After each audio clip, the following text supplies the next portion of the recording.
So I named my talk Mommy Dearest. Not because I had a mom like Joan Crawford in the movie, but because I actually had a very, very dear mom. She will have been gone 10 years this June, and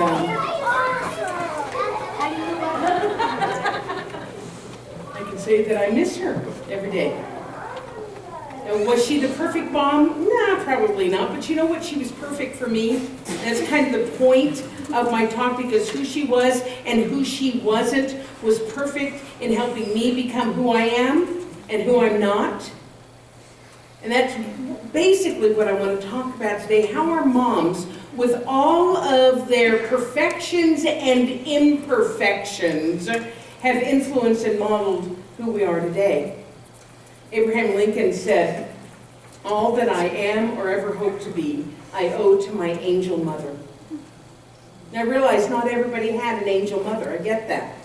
Imagine some of you maybe even had a Mommy Dearest kind of a mother, but the fact remains, whoever your mother was, however she was an integral part of building the character and the makeup that you are today. So if you are if you like who you are right now, and I certainly trust and hope that you do, then today is to celebrate and to thank your mom for being the person that she was.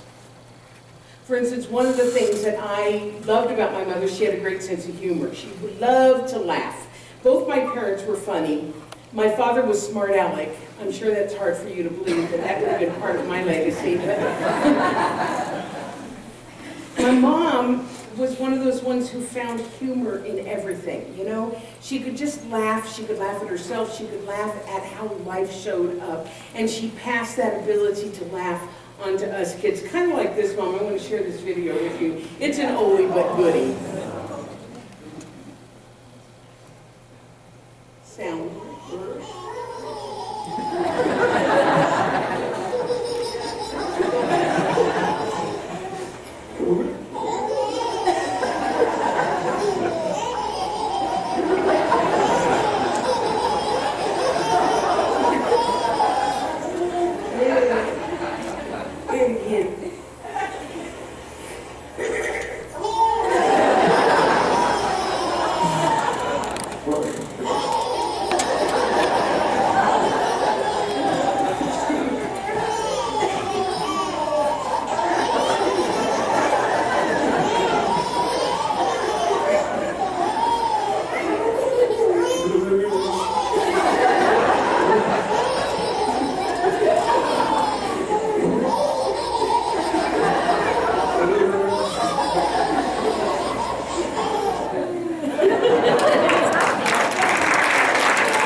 It is physically impossible for an adult not to smile and laugh when a baby smiles and laughs. It's like built into us. It's one of those divine intelligence things that we talk about.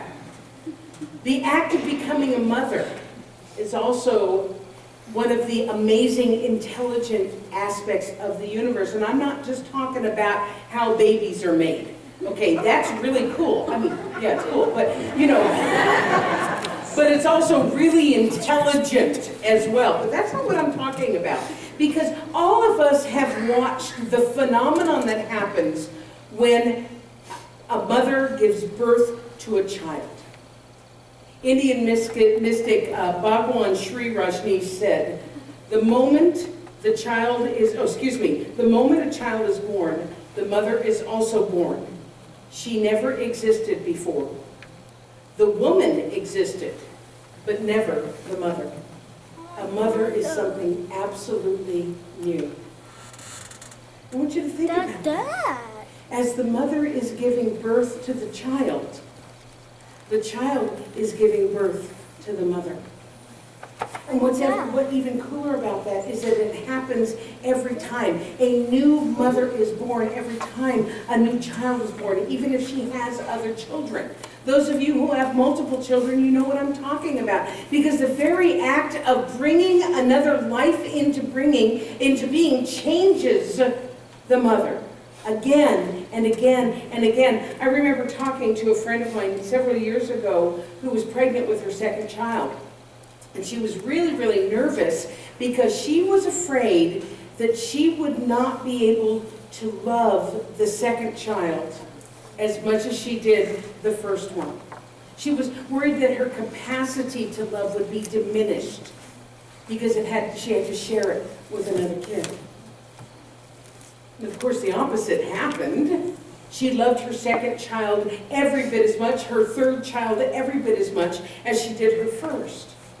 It was different each time because she was different each time. But her well of love didn't run dry because it can't. It is eternal. Love is eternal, just like Lucille talked about. It is eternal. It is non-ending. And it grows when we share it. And I'm not just talking about the women who have given birth. I haven't given birth. I'm talking about all of those women who have chosen to love and nurture others. Adopted moms and cool aunts. I'm the cool aunt of the family. The foster mothers, the grandmothers, the teachers, the moms of animals. People who have been special and meaningful friends. These are the women that we're celebrating today. All of the women that we are celebrating today who have taken on the mantle of nurturer and love and giver of love. Ernest Holmes said this: the biggest life is the one that gives the most, loves the most, includes the most, has the greatest understanding and the greatest consciousness of eternal good, and redistributes this good to the largest number of people. The biggest life is the one that gives the most and loves the most. Sounds like a mom to me. How about you? Yeah. Now what's interesting is that spiritually speaking, throughout history, women have been celebrated and revered as the sacred feminine, the God presence, the divine feminine. Females, whether they're animal or whether they're human, give birth. They give life. So imagine, back in the day, before we knew about the birds and the bees, imagine how amazing and mystical and magical that may have seemed to people. They worshipped women as goddesses. Joseph Campbell said this. He said the human woman gives birth, just as the earth gives birth to the plants. She gives nourishment as the plants do. So woman magic and earth magic are the same. They are related. Ladies go like this. I am all that. I am all that. Yes, you are. What changed is that when cultures stopped living strictly off the earth and began to become civilized, there was no longer the all and everything survival that has to do with the land. And so the reverence for the female, the feminine, diminished also. And what happened is a lot of religions, any reference to goddesses or female divinity was called witchcraft. And very wise women were put to death out of ignorance and fear. Now thank God that's changing. I think we're seeing a shift. I mean, I'm a woman and I'm leading a congregation, so things absolutely are changing. I think what's happening with the dawning of a new age, we're coming back into balance between the male and the female, the yin and the yang, the masculine and the feminine aspects of the divine. Ernest Holmes put it this way: Spirit is the Father-Mother God because it is the principle of unity back of all things. The masculine and the feminine principles both come from the one. It is the only power in the universe that knows itself. The Spirit could know nothing outside itself, as that would be God and something else. Spirit is all, the center and circumference of everything that exists. Masculine, feminine, yin, yang, male, female. It is all part of the one. So I wanted to share with you, in celebration of the feminine aspect of God, a story that was published in one of the Chicken Soup for the Soul books. I don't know if this is a true story. I don't know if it's a fable. It doesn't really matter. It is a testimony to wisdom and beauty and unconditional love of the divine feminine as exemplified through a grandmother. It is called The Seed Jar. Grandma Lou was the undisputed master gardener in our family, for she came of age in the Depression, where she learned to use everything old twice. When it was worn out, she'd use it again in her garden. As she had for my sister's weddings, Grandma Lou gave my sister Jenny a mason jar layered with seeds from her garden. Round and round, the colorful spiral of seeds curled in the fat-mouthed jar. Heavy beams in rich, dark earth tones held the bottom steady. Next came corn kernels polished in cheesecloth until they gleamed like gold. Flat seeds of cucumber, squash, and watermelon filled the upper reaches, interspersed with feathery dots of marigold. Next came the finer herb seeds of mint and basil. I think you all say basil, same thing. And finally, seeds for flowers to bring beauty to the garden as well as nourishment.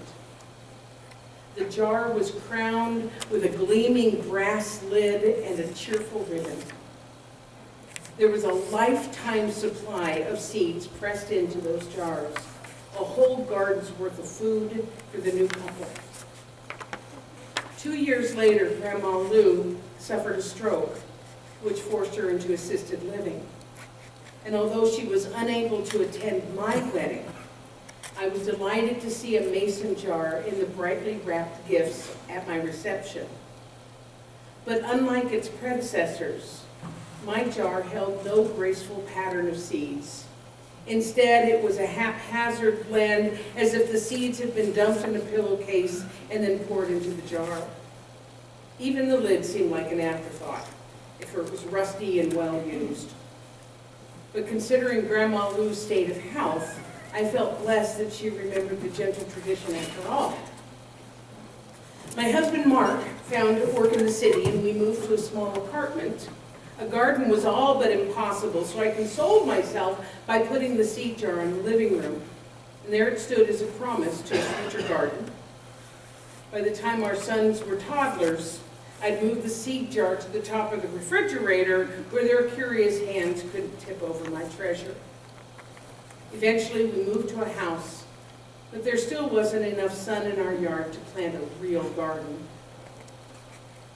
After the boys were grown, we spent our quiet evenings planning for a little place in the country where Mark could fish and I could finally have a proper garden. A year later, Mark was hit by a drunk driver, paralyzing him from the neck down. Between the hospital visits and financial worries, I was exhausted. Soon Mark would be coming home, and at half his size, I knew I wouldn't be able to lift him onto the bed. I didn't know what I would do. We couldn't afford a day nurse, let alone full-time help, and assisted care apartments were way out of our range. One night, my sister Jenny arrived with some dinner, and she chatted cheerfully as we set our places. When she asked about Mark, I broke into tears, explaining that he'd be soon home and how tight our money was running. She offered her modest savings, but even offered to move in and help, but I knew Mark's pride wouldn't allow it. After dinner, as we were cleaning up, Jenny saw the seed jar on top of the refrigerator. She said, what's this? She reached it down. Looking up from the sink, I said, oh, that's just Grandma Lou's seed jar. We each got one for a wedding present, remember? Well, Jenny looked at me and she studied the jar and she said, do you mean you never opened it? I never had a patch of soil good enough.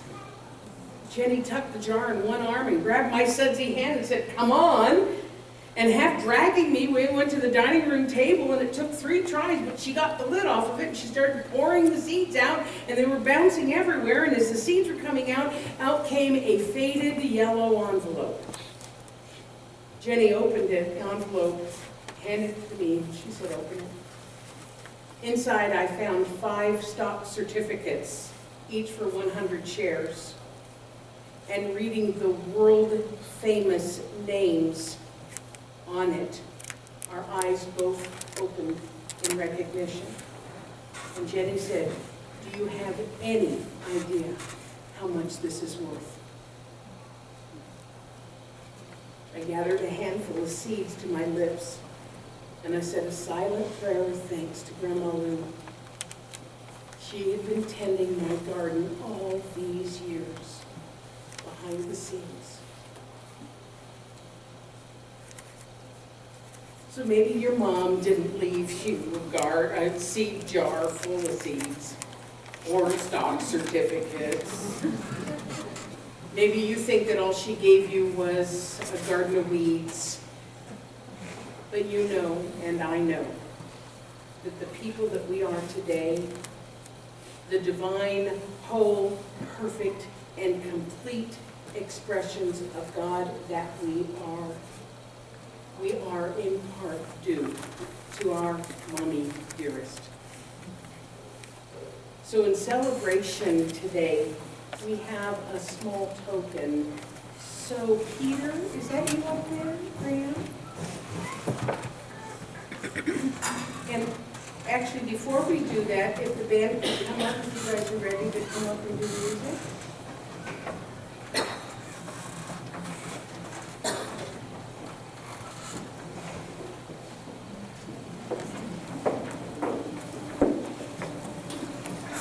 We are giving to all of the women, mothers.